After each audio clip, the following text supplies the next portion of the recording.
Welcome back to the channel, lads and ladies, and as you would expect, the Apache is indeed coming to War Thunder. I have no idea why I'm sharing current events in a video that's probably going to air in a week from when that happens, but, well, I guess I'm kind of excited about it. On top of that, everybody is talking about coronavirus, COVID, whatever. The fun name is coronavirus, let's be honest here. And I have my suspicions that it's gonna be something that people are talking about for a while. Hopefully, I mean, with these kinds of things, it's almost like you get into these big numbers and you sort of know that a large number of certain groups of people are gonna have a rough time, and then it's kind of insensitive really when you think about it, when people are like, oh, it only kills old people and fat people and people that aren't really healthy. What a relief. Well, hold on a second. What about those people? Have a little empathy, will ya? One of the things, as I continue to completely not pay attention to what Visky's doing, Visky's going to have a great match in the BMP here, and I just want to get this one thought off my chest, as it were, and that is that one of the biggest things that I've been working on for my own personal headspace is I'm really trying to train myself to put myself in the shoes of other people, to try and imagine what their perspective is. And that's an easy thing to say. I mean, obviously it's always a good thing to consider another person's opinion. But sometimes you have to admit that you're assuming a lot of things, and you need to ask some questions and figure things out. But other times you just have to consider, what does this actually mean for someone else? Now, it's kind of weird because a lot of you all do that naturally. It comes naturally for you. My brother is a very conscientious person. He's very aware of the effect that his actions have on other people, and learning when to let go of that awareness can be helpful too. But that's sort of the balance that I'm always working on that. I have to lean on the side of empathy, which is, maybe I like to think I'm doing such a good job of empathizing with other people deliberately that it looks like it comes naturally, but I promise to you, it's one of those things I have to focus on. And why do I mention that? It's easy to decide to dislike someone, and it's not easy to be disliked. Does that make sense to you? It's a whole lot nicer to have people think well of you and assume the best about you and focus on what's good about you. I don't care who you are. Those things are true.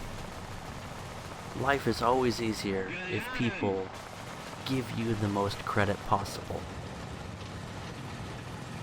So, have a little empathy. Try doing that for people. Give them the best credit. Cut people some slack.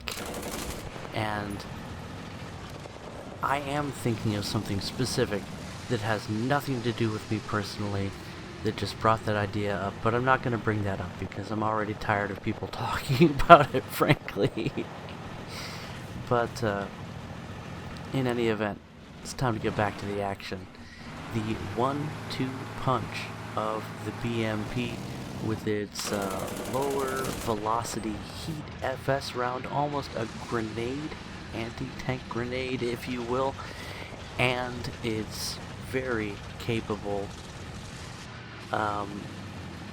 semi-automatic line of sight, if you will. I think that's how that works. Second generation ATGM. Being used in a very cheeky, freaky manner here. Visky using his binoculars to line up some basically indirect fire with the main gun, and then dipping that cursor down below the line of the terrain to guide the ATGM, well, until he ran out of ATGMs. Now he's down a gunner, and yet still not out of the fight. The BMP surviving its opportunity to get hull broken, and Visky with already 6 kills. A quick cut while he repairs. No serious action happening there, although I wasn't describing it earlier. Visky, I do appreciate your patience with me. You've been around for a long time, and it's nice to see that you've cut me some slack. I was thinking back to the days, here I go reminiscing again, getting off the subject as Visky eviscerates an IS-2. Visky, are you in the German BMP? I think so. Yeah, Das Bundes BMP. But an exact copy of what the Sovietskis have. Well, I mean, this was a Soviet vehicle back in the day, but of what the Russians had to offer. In any event, what was I gonna tangent on? Oh, excuse me, it's late. What was I gonna go off on some tangent again? I can't remember. Just look at the amount of firepower this thing is capable of putting down range, and only because Visky has managed to survive up to this point by taking advantage of the terrain of this map. He's in the spot that I like to inhabit as well. It gives you a great opportunity to see a wide field of fire and still have either soft or hard cover between you and the advancing enemy. Excuse me. I'm talking about coronavirus, and I've got this cough that just won't go away. Is it coronavirus? I don't know. I think I'll survive. In fact, I know for a fact I will survive. I've seen the future. But I definitely don't want to spread it to anybody, so I haven't been leaving my house. That's pretty convenient for me. I mean, I don't have an outside job, so I'm a stay-at-home dad. I'm good at staying at home. One of the jokes about this whole situation that's going on, of course, is that gamers finally have an excuse. Our governor here in Oregon just did some kind of emergency order. Far be it from her to grasp too much power, but I think that this is actually probably one of the better ideas, and that is to cancel large gatherings of people. That seems pretty responsible with what we've heard from people who are paid to know what they're talking about and have a track record of knowing what they're talking about as well, not just politicians, on the issue of this virus that's going around. Thankfully, it also seems to be something that's not really affecting kids too badly, so that is both very helpful in that you don't have to worry about your kids, but also children being the finest plague rats our society has access to. As somebody that has worked with kids, I can confirm I was getting sick way more often when I was spending time with a classroom of children, even if I wasn't letting them put their fingers in my mouth or drool on me the way that my 1-year-old still does. Anyway, that wraps it up for Visky's incredible kill streak in the BMP, and now we cut to a match that I had, I think maybe yesterday, not long ago. This is my 7.7 USA close air, no, 7.3, sorry, USA close air support lineup, And I just got enough spawn points to spawn in an aircraft. So we're actually going to go for the A2D here. I do have my choice of vehicles, and I'm fully aware that I'm in a battle where I can expect to see radar-guided SPAA. So the reason I've put this into the video is about overcoming my own fears, or at least the parts of War Thunder that I didn't feel like playing because I'd convinced myself I wasn't gonna have a good time. Flying close air support in an environment where radar-guided SPAA are a thing. And you can see me completely ignoring that fact. Also, you can see that my connection was just horrible. I don't know if it's the servers. There's been some trouble. Look at that, 2 radar-guided SPAA opening up on me, and we're just dealing with it. We're coping. We're managing. It looks like a Shilka, or a couple of Shilkas, so they're gonna have a shorter range than other potential threats. The enemy's helicopter spawn anti-aircraft artillery is lighting me up. And I don't know whose idea it was to put AA guns on the helicopter spawns on these maps, but we're sitting maybe a kilometer away from the combat zone on the enemy side of the field, and I'm getting destroyed by this AA. I don't approve of that. But you know what? We're dealing with it. And I'm going to be able to get a kill on this Ju-87, who did not choose the best maneuvers to deal with what he was facing. But I don't blame him. You know, learning to fly close air support, learning to fly a dive bomber, it's one of those things that takes a while to do, and I'm no exception. It's taken me a long time to build the skills and the knowledge that I'm using now to get not fantastic results. We killed a heavy tank, we killed a Stuka, but the point of this video is, or this part of the video, this clip if you will, you can deal with just about any situation in War Thunder, and you can deal with just about any situation in life. And a lot of times, the things that your brain tells you are not going to make it worth dealing with are not as bad as actually dealing with it. You might even have some fun. You might even have a good time, and it won't kill you. I mean, like, probably. One of the downsides to going to an environment where people actually will kill you is that it really changes how you see risk assessment, and you're not able to tell yourself, well, at least nobody's going to kill me, because your brain never forgets that. That's sort of how post-traumatic stress disorder works to a certain extent on a very powerful level, at least. I haven't been there. I've been in some pretty stressful environments, but not one where I actively feared for my life or had reason to believe that a significant threat against my life was present, thankfully. But I know people that have, and I pay attention, and I have some empathy to bring it full circle. Of course, I'm not qualified to talk about that, but you know what? Sometimes it's just fun to talk anyway.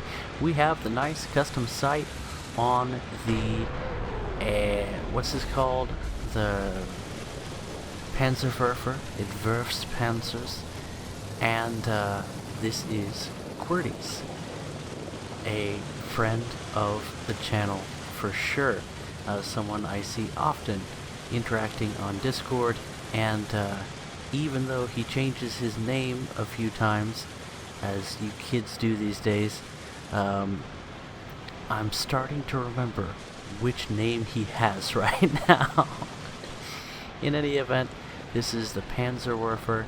It is one of those rocket vehicles that can do well at its battle rating and even beyond, and I happen to own one that I need to go take for a drive. That's another one of those inspirations that I need to track down, but I have been taking it easy on War Thunder until the next major update comes, which is very soon, because I'm very hyped for the Swedish tank line, and I just kind of want the game to feel a little bit fresh when I jump into it again. In any event, QWERTYs is going to do much better with the Panzerwerfer than I have done ever, I think. I don't recall doing this well. I don't recall playing this vehicle all that much. At its battle rating, there's just a lot of really good stuff. And I mean, look at that. Tell me that shouldn't have killed the M10 with the first hit. But he had to spam quite a bit more because of the way that high explosive interactions work in this game. I mean, he blew through the entire front plate of that thing, and there was a depressingly low amount of spalling, and that's sort of what you get when it comes to anything that's not completely oversized rockets or bombs in this game. And you know what? It is what it is. It all shakes out.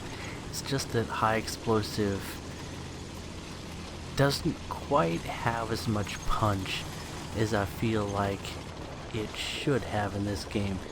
And like I said, at the same time, there is a certain balance to things, and if it was easier, this vehicle would be a lot more powerful than it is now, and it's hard to say that it's underpowered. It's just not a meta vehicle. Beautiful hit right against the ammo rack of that Sherman, takes him down as it should, and always ready to fire another round until they're all gone. This one a second into the side, a third going into the turret, and doing practically nothing. Again, just my opinion, but if you blow through the rear turret of a T-34, I would expect it to annihilate what is inside. But this is just the way things are. Another thing that has changed, but for the better, for the Panzerwerfer, is that you get a reload. There was a time in realistic battles when you would not be able to reload your rocket battery in the field, and yet ammunition, extra rockets, were stored inside the vehicle in the form of an ammo rack, so you could get ammo racked, but you couldn't use the ammo. Thankfully, that's been changed. The R3T20 FAHS had something like that going on, and I'm not a huge fan of the vehicle, but it's nice to see that addressed as well. 2 more Wolverines and a lot more rockets than it probably should have taken to take them down, finally splashing up through the weaker overhang side armor for his 5th kill, and a rare sight in the Panzerwerfer. A beautiful ace. In any event, it's been a long day, and I need to get some sleep, but I enjoyed making this video for you all, and I'll catch you in the next one. Bye-bye.